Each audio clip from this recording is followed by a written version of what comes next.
बिस्मिल्लाहिर्रहमानिर्रहीम। अस्सलाम वालेकुम दोस्तों, मैं हूं शाहिद नईम और क्रिमिनल लॉ की एक नई वीडियो के साथ हाजिर खिदमत हैं। दोस्तों, आज की इस वीडियो में हम कत्ल और उसके मुख्तलिफ अक़साम के बारे में जानेंगे और उसकी सज़ाएँ क्या हैं, उनके इंग्रीडिएंट्स क्या हैं और उनकी मुख्तलिफ किस्म के एग्ज़ाम्पल्स के ज़रिए उनको समझने की पूरी कोशिश करेंगे।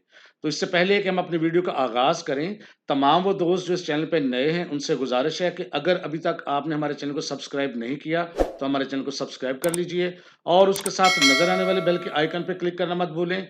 इससे ये होगा कि जब भी हम कोई नई वीडियो अपलोड करेंगे, आपको उसका नोटिफ़िकेशन मिलेगा और आप उससे भरपूर फ़ायदा हासिल करेंगे। अब बगैर ताख़ीर के हम चलेंगे अपने असल मौज़ू की तरफ कि कत्ल क्या है और उसकी इक़साम क्या हैं।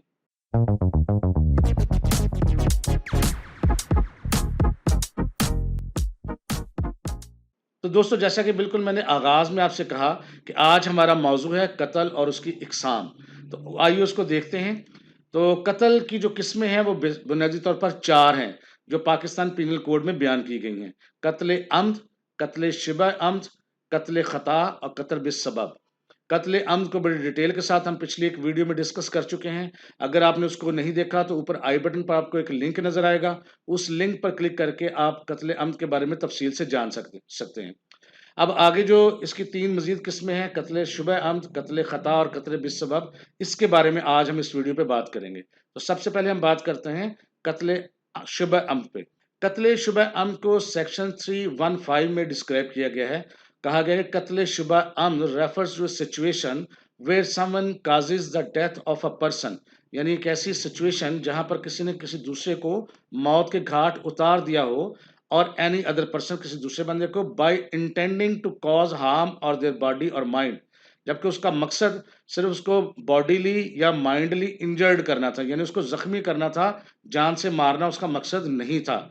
This harm can be inflicted using the weapon और through an act that under normal circumstances would not likely cause death, और उसमें किसी ऐसे वेपन का इस्तेमाल किया गया हो जिसमें आम हालात में मौत वाक़या नहीं होती, उसका मकसद सिर्फ उसको ज़रर पहुंचाना था, लेकिन अनफॉर्चुनेटली वो बंदा मर गया।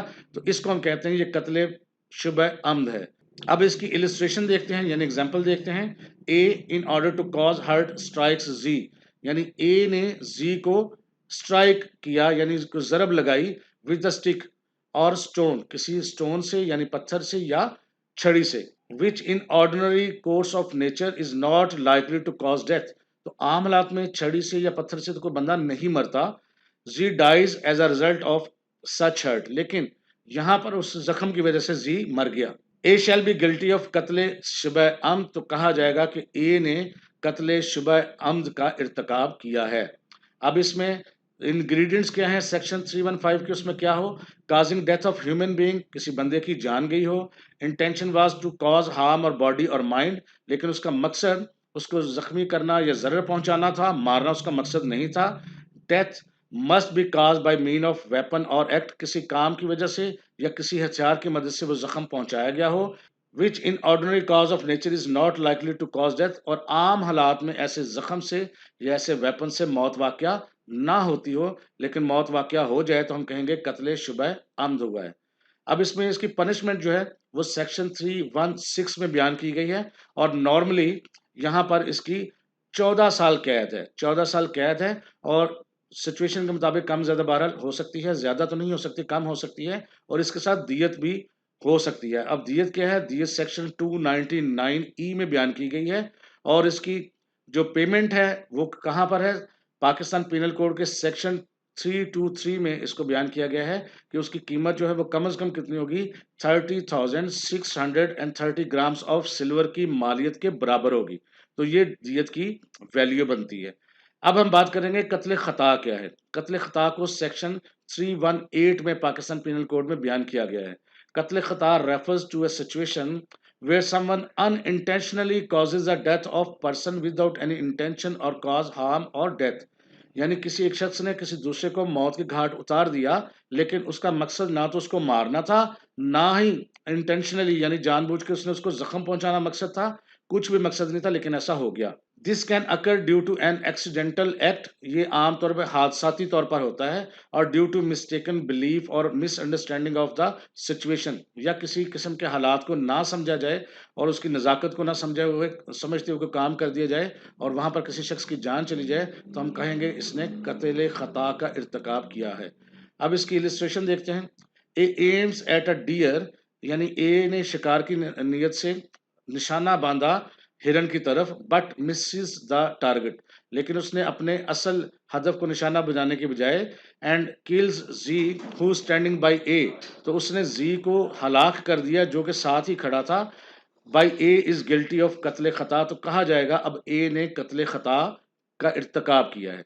तो उसने मारना तो हिरन का था, लेकिन टारगेट मिस हो गया जिसकी वजह से जी मर गया। अब यहाँ पर उसने कत्ल खता किया है। अब कत्ल खता के इंग्रेडिएंट्स को देखेंगे जो सेक्शन 318 में है। इसमें 4 चीज़ें देखी जाएंगी। Causing death of a human being, किसी शख्स की जान गई हो, इंसान की जान गई हो अनइंटेंशनली, और वो ये साबित करना ज़रूरी होगा कि इसका मकसद ना तो ज़ख्म पहुंचाना था, ना तो जान लेना था, फिर कत्ल खता होगा।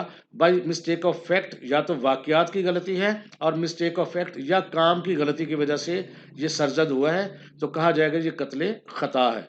अब हम बात करते हैं कत्ल खता की जो सज़ा है वो क्या है, उसको बयान किया गया है पाकिस्तान पीनल कोड के सेक्शन 319 में।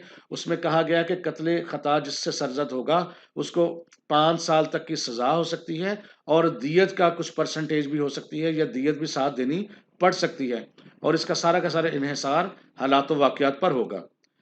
नेक्स्ट हम बात करते हैं जी कि पनिशमेंट ऑफ कत्ल खता अंडर सेक्शन 319 बाय रैश और नेग्लिजेंट ड्राइविंग, लेकिन इसका इर्तकाब अगर रैश ड्राइविंग से या लापरवाही से ड्राइविंग करते हुए हो, तो फिर वो सजा बढ़कर 10 साल तक हो सकती है।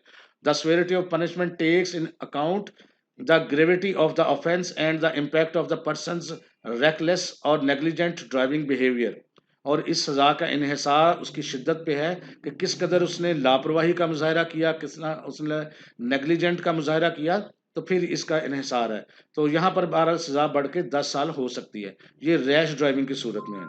अब हम बात करते हैं कत्ल बिस्सबब क्या होता है। कत्ल बिस्सबब जो है पाकिस्तान पीनल कोड के सेक्शन 321 में बताया गया है। कत्ल बिस्सबब रेफर्स टू अ सिचुएशन, ये एक ऐसी सिचुएशन के बारे में बताता है where if someone unintentionally causes the death of another person, किसी एक शख्स ने गैर अरादी तौर पर किसी दूसरे शख्स को मार दिया by engaging in an unlawful act, और वो किसी ऐसे काम को सर अंजाम दे रहा था जो कानूनी तौर पर करना उसके लिए जायज़ नहीं था, गैर कानूनी काम था, काम कुछ और कर रहा था, लेकिन किसी बंदे की जान चली गई without any intention of causing harm और डेथ, लेकिन उसका मकसद किसी को ना नुकसान पहुंचाना था ना किसी को मारना था। इट इज़ कंसिडर कत्ल बिस्सबब अंडर द लॉ, तो कानून के तहत कहा जाएगा कि उसने कत्ल बिस्सबाब का इर्तकाब किया है।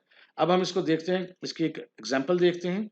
ए unlawfully digs a pit in the thoroughfare but without any intention to cause death और हार्म टू एनी पर्सन, एक बंदे ने एक रास्ता बनाया, गड्ढा खोदा रास्ते में, लेकिन उसका मकसद किसी को नुकसान पहुंचाना नहीं था, और वो काम उसका गैर कानूनी था, कानूनी तौर पे वो इसका करने का अहल नहीं था। B while passing from there, और बी वहां से गुजर रहा था, falls in it and killed, और वो उसमें गिर गया जिसकी वजह से वो उसकी मौत वाकया होगी। ए हैज कमिटेड कत्ल बिस सबब, तो कहा जाएगा कि उसके खोदने की वजह से, ए के खोदने की वजह से बी की जान गई है, तो ए ने कत्ल बिस सबब का इर्तकाब किया है। अब इसकी पनिशमेंट क्या है? इसकी पनिशमेंट नॉर्मली जो है वो दियत की सूरत में होती है। हालात वाकयात को मद्देनजर रखते हुए उसकी मालियत का फैसला जो है वो कोर्ट करता है। तो मैं उम्मीद करता हूँ आपको कत्ल और उसकी इकसाम की पूरी तरह से समझ आ गई होगी। ये मुख्तसर सी वीडियो आपके लिए बड़ी हेल्पफुल रही होगी। अगर आप समझते हैं कि इस वीडियो से आपने कुछ सीखा है और आपके लिए ये मुफीद रही है, तो इसको लाइक कीजिए और शेयर कीजिए। और इसके अलावा अगर आपके ज़हन में कोई क्वेश्चन आता है तो कमेंट करके पूछिए, हम इंशाल्लाह ताला उसका आंसर भी करेंगे। अब मिलेंगे नेक्स्ट वीडियो में कुछ नई चीज़ों के साथ, तब तक के लिए अल्लाह हाफ़िज़।